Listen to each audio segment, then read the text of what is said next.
حضرت رابعہ بصری رضی اللہ عنہا خدا کی خاص بندی، پردہ نشینوں میں مخدومہ، عشق میں ڈوبی ہوئی، عبادت گزار وہ پاکیزہ عورت ہیں جنہیں عالم صوفیہ میں دوسری مریم کہا گیا۔ یہاں چھوٹے بڑے کا کوئی فرق نہیں، یہاں مرد و زن کا کوئی فرق نہیں، کیونکہ اللہ صورت نہیں دیکھتا، وہ تو دل دیکھتا ہے، اور جب آخرت میں حساب ہوگا تو نیت کو دیکھ کر ہوگا۔ لہٰذا جو عورت عبادت اور ریاضت میں مردوں کے مقابل ہو تو اسے مردوں کی صف میں ہی شمار کیا جائے گا، کیونکہ روز محشر جب مردوں کو پکارا جائے گا تو سب سے پہلے حضرت مریم رضی اللہ عنہا آگے بڑھیں گی۔ ولادت حضرت رابعہ بصری رضی اللہ عنہا کی ولادت۔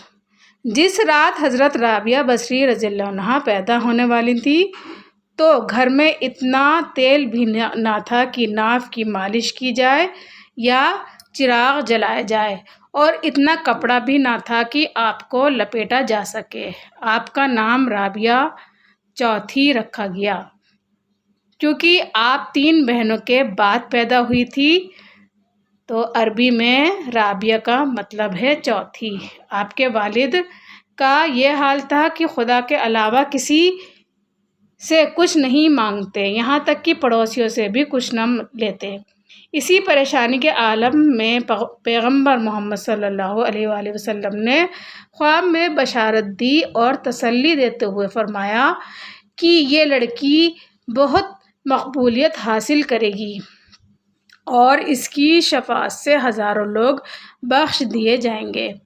آگے حضور صلی اللہ علیہ وآلہ وسلم نے فرمایا کہ اس شہر بصرہ کے حاکم کے پاس جاؤ اور کہو کہ وہ ہر روز 100 مرتبہ اور جمعہ کو 400 مرتبہ مجھ پر درود بھیجتا ہے، لیکن آج بھیجنا بھول گیا، تو اسی کی کفارے کے طور پر تمہیں 400 دینار دے دے۔ یہ جان کر حاکم نے اس بشارت پر بطور شکرانہ 1000 دینار فقیروں میں تقسیم کرا دیے اور حضرت رابعہ رضی اللہ عنہا کے والد کو 400 دینار دے دیے، اور تعظیماً خود آ کر کہا کسی بھی ضرورت پر یاد کیجیے۔ اس طرح آپ کی ولادت کی تمام ضرورتیں پوری کی گئیں۔ آپ نے جب ہوش سنبھالا تو والد کا سایہ سر سے اٹھ گیا اور بہنیں بھی جدا ہو گئیں۔ ایک ظالم نے آپ کو جبراً کنیز بنا لیا اور کم دام میں آپ کو بیچ بھی دیا۔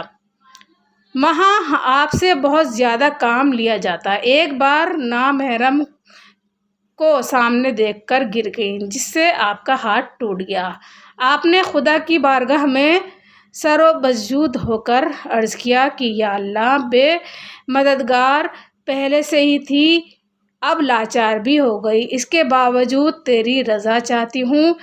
اس پر غیب سے آواز آئی، اے رابعہ غم نہ کر، کل تجھے وہ مرتبہ حاصل ہوگا جس پر فرشتے بھی رشک کریں گے۔ یہ سن کر آپ بہت خوش ہوئیں۔ آپ کا معمول تھا کہ دن میں روزہ رکھتیں اور رات کو عبادت کرتیں۔ ایک رات آپ کے مالک کی نیند کھلی تو کیا دیکھتا ہے کہ آپ عبادت میں مشغول ہیں اور خدا سے عرض کر رہی ہیں، یا خدا، میں ہر وقت تیری عبادت کرنا چاہتی ہوں، لیکن تو نے مجھے کسی کی کنیز بنایا ہے، اس لیے دن کو تیری بارگاہ میں حاضر نہیں ہو پاتی۔ یہ سن کر مالک پریشان ہو گیا اور سوچنے لگا، اس سے خدمت لینے کے بجائے مجھے اس کی خدمت کرنی چاہیے۔ اگلے دن اس نے آپ سے کہا، آپ آج سے آزاد ہیں، آپ چاہیں تو یہیں رہیں یا کہیں اور جائیں۔ اس کے بعد آپ دن رات خدا کی عبادت میں ہی مشغول ہونے لگیں، اور کبھی کبھی حضرت حسن بصری رضی اللہ عنہ، جو اس وقت کے بہت بڑے صوفی تھے، ان کی محفل میں بھی شرکت کرتی رہیں۔ سفر حج۔ ایک بار آپ حج کرنے گئیں۔ کعبے میں پہنچ کر آپ نے خدا سے دریافت کیا کہ میں خاک سے بنی ہوں اور کعبہ پتھر کا۔ میں بلا واسطے تجھ سے ملنا چاہتی ہوں۔ اس پر ندا آئی، اے رابعہ، کیا تو دنیا کے نظام کو بدلنا چاہتی ہے؟ کیا اس جہاں میں رہنے والوں کے خون اپنے سر لینا چاہتی ہے؟ کیا تجھے معلوم نہیں جب موسیٰ رضی اللہ عنہ نے دیدار کی خواہش کی تو ایک تجلی کو طور کا پہاڑ برداشت نہیں کر پایا۔ کافی عرصے بعد آپ جب دوبارہ حج کرنے گئیں تو دیکھا کہ کعبہ خود آپ کے دیدار کو چلا آ رہا ہے۔ آپ نے فرمایا، مجھے حسن کعبہ سے زیادہ جمال خداوندی کی تمنا ہے۔ حضرت ابراہیم ادہم رضی اللہ عنہ جگہ جگہ نماز ادا کرتے ہوئے پورے 14 سال میں جب حج کرنے مکہ پہنچے تو دیکھتے ہیں کہ کعبہ غائب ہے۔ خدا کی بارگاہ میں گرہ وزاری کرنے لگے، ان آنکھوں سے کیا گناہ ہو گیا ہے۔ جب ندا آئی، وہ کسی ضعیفہ کے استقبال کے لیے گیا ہے۔ کچھ دیر بعد کعبہ اپنی جگہ پر تھا اور ایک بڑھیا لاٹھی ٹیکتے ہوئے چلی آ رہی ہے۔ حضرت ادہم رضی اللہ عنہ نے کہا، یہ نظام کے خلاف کام کیوں کر رہی ہو؟ تب حضرت رابعہ رضی اللہ عنہ فرماتی ہیں، تم نماز پڑھتے پڑھتے یہاں پہنچے ہو اور میں عزت اور انکساری کے ساتھ یہاں پہنچی ہوں۔ یقین دو بھوکے لوگ حضرت رابعہ رضی اللہ عنہ سے ملاقات کرنے حاضر ہوئے اور دوران گفتگو کھانے کی اچھا ظاہر کی۔ آپ کے پاس 2 روٹیاں تھیں، لیکن تبھی ایک بھکاری مانگتا ہوا پہنچا تو آپ نے دونوں روٹیاں اسے دے دیں۔ اب آپ لوگوں کے لیے کچھ نہ تھا۔ تھوڑی دیر ہی گزرا تھا کہ ایک کنیز آپ کی خدمت میں کچھ روٹیاں لے کر حاضر ہوئی۔ آپ نے ان روٹیوں کو گنا تو وہ 18 تھیں۔ آپ نے واپس کر دیں۔ کنیز کے بہت منانے پر بھی آپ نہیں مانی۔ کچھ دیر بعد وہ کنیز پھر آ گئی اور اس بار 20 روٹیاں لے کر آئی۔ آپ نے قبول کر لی اور ان دونوں کے سامنے رکھ دیں۔ یہ سب دیکھ کر ان میں سے ایک نے آپ سے پوچھا، یہ سب کیا ماجرا ہے؟ تو آپ نے بتایا کہ میرے پاس 2 ہی روٹی تھیں اور جو آپ کو دینا چاہتی تھی، لیکن تبھی بھکاری آ گیا۔ میں نے خدا سے دریافت کیا کہ یا خدا، تیرا وعدہ ہے کہ تو ایک کے بدلے 10 دیتا ہے۔ پھر میں نے 2 روٹیاں اس بھکاری کو دے دی۔ اب رب کے وعدے کے مطابق مجھے 20 روٹیاں ملنی چاہیے، تو کم کیوں لوں؟ مجھے اپنے رب پر اور اس کے وعدے پر پورا یقین ہے۔ چادر والی۔ ایک بار آپ عبادت کرتے کرتے سو گئیں، تبھی ایک چور آیا آپ کی چادر لینے اور لے کر بھاگنے لگا، لیکن اسے باہر جانے کا راستہ نہیں نظر آیا۔ وہ چادر رکھ کر جیسے ہی پلٹا، راستہ دکھنے لگا۔ اس نے پھر چادر اٹھا لی، لیکن پھر کیا، راستہ غائب ہو گیا۔ اس نے کئی بار ایسا کیا اور ہر بار ایسا ہی ہوا۔ غیب سے آواز آئی، تو خود پر آفت کیوں لے رہا ہے؟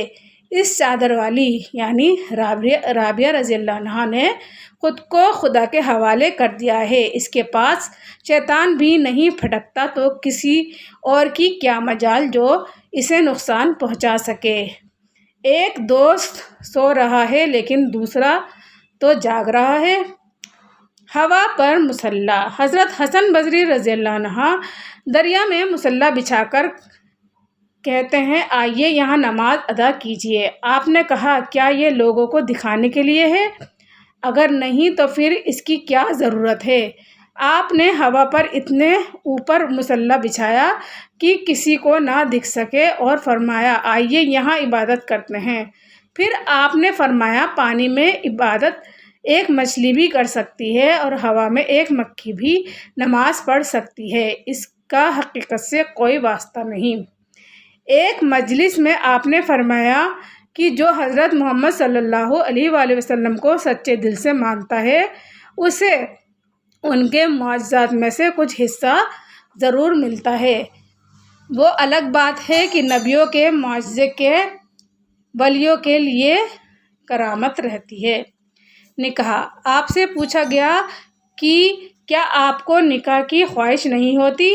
تو آپ نے فرمایا کہ نکاح کا تعلق تو جسم اور وجود سے ہے۔ جس کا وجود ہی رب میں گم ہو گیا ہو اسے نکاح کی کیا حاجت۔ معرفت توجہ کا نام ہے اور عارف کی پہچان یہ ہے کہ وہ خدا سے پاکیزہ دل طلب کرے اور جب دیا جائے تو فوراً خدا کے حوالے کر دے تاکہ برائیوں سے بچا رہے۔ اپنے رب کو خوش کرنے کے لیے محنت کے وقت اس طرح شکر ادا کرو کہ جس طرح نعمت کے وقت کرتے ہو۔ توبہ کی دولت بھی رب کی مرضی سے ہی ملتی ہے، ورنہ لوگ تو اپنے گناہوں پر فخر کرتے ہیں۔ اپنی برائیوں سے، گناہوں سے اس طرح توبہ کیجیے پھر سے توبہ کرنے کی ضرورت نہ رہے۔ آپ اکثر مریضوں کی طرح صورت بنا کر عبادت میں گڑ گڑاتی روتی۔ کسی نے پوچھا تو آپ نے فرمایا کہ میرے سینے میں خدا کا درد چھپا ہے جس کا علاج کسی حکیم کے پاس نہیں اور نہ ہی تمہیں وہ دکھ سکتا ہے، اس کا علاج صرف رب سے ملنا ہی ہے۔ خدا کی بندگی۔ ایک روز ایک مجلس میں خدا کی بندگی یعنی عبادت کے بارے میں بات چیت ہو رہی تھی، آپ بھی اس میں موجود تھیں۔ ایک نے کہا کہ میں عبادت اس لیے کرتا ہوں کہ جہنم سے ہی محفوظ رہوں۔ ایک نے کہا عبادت کرنے سے مجھے جنت میں اعلیٰ مقام حاصل ہوگا۔ تب آپ نے فرمایا کہ اگر جہنم کے ڈر سے عبادت کروں تو خدا مجھے اسی جہنم میں ڈال دے، اور اگر جنت کے لالچ میں عبادت کروں تو خدا مجھ پر جنت حرام کر دے۔ ایسی عبادت بھی کوئی عبادت ہے؟ خدا کی بندگی تو ہم پر ایسا فرض ہے، ہمیں تو ہر حال میں کرنا ہے، چاہے اس کا ہمیں صلہ ملے یا نہ ملے۔ اگر خدا جنت یا دوزخ نہیں بناتا تو کیا ہم اس کی بندگی نہیں کرتے؟ اس کی بندگی بنا مطلب کے کرنی چاہیے۔ آزمائش۔